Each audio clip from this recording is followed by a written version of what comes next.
One of the ways that we describe the sizes of large language models is in the number of parameters that they have. You might have heard of an 11 billion or a 40 billion or a 100 or 200 billion parameter model. As the models get bigger, they become more capable, and that's because the parameters inside of a large language model are where the understanding of language is stored. So as the designers of the large language model pre-train that model by taking all of the language they can find and putting it through a training cycle process, all of those parameters inside of the model are being calculated and refined and calculated and refined over and over again until we get to the models which are as capable as we're used to seeing today. Now, if we are using one of those foundation models in our application and we're finding that we just can't get it to work as we would like, and we've tried all of those prompt engineering techniques that we've looked at and all the in-context learning, and we're providing so many samples that we've filled up our context window and it's still not performing as we want, then that might be because in our particular application, we're using a kind of specialized kind of data, the kind of data that makes sense to you and your application, but doesn't necessarily exist in the wide world, and it wasn't present when the foundation model was trained. And so what we can do then is we can fine-tune the large language model. Now, one way that we can do that is we can take our data set of all the data that we would like it to be able to understand, and we can put it through the large language model and carry on the training. In other words, do continuation training.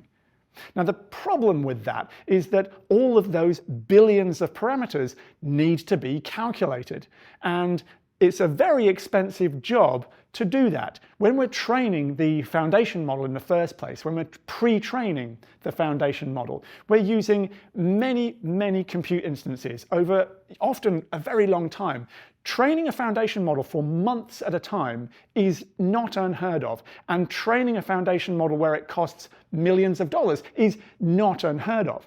So we'd like to avoid that when we're trying to do our fine-tuning, because we've just got some data, but we don't want to spend weeks and we don't want to spend thousands of dollars. So we don't always, and we don't tend to do continuation training anymore.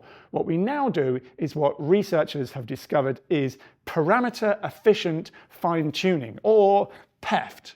And there's a few different methods for PEFT, but in essence what they do is they freeze the parameters of the model so that they are no longer trained when going through the training process, and then insert somehow some extra parameters which we do train as we go through the process. And that's exactly what PEFT LoRa does, or low rank adaptation, is it freezes all the parameters of the model, inserts some parameters that we are going to train with our specific data set, and then carry on training the model in that format.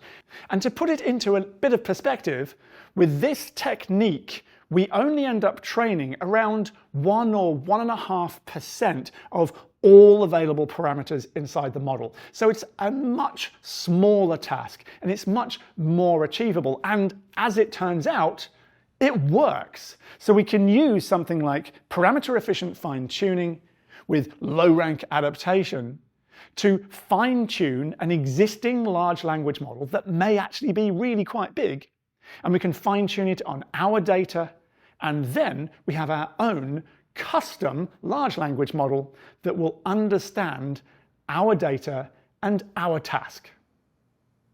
So now we have a model that understands the kinds of data that we have inside of our organization, but it still doesn't necessarily know about the data that just got created today.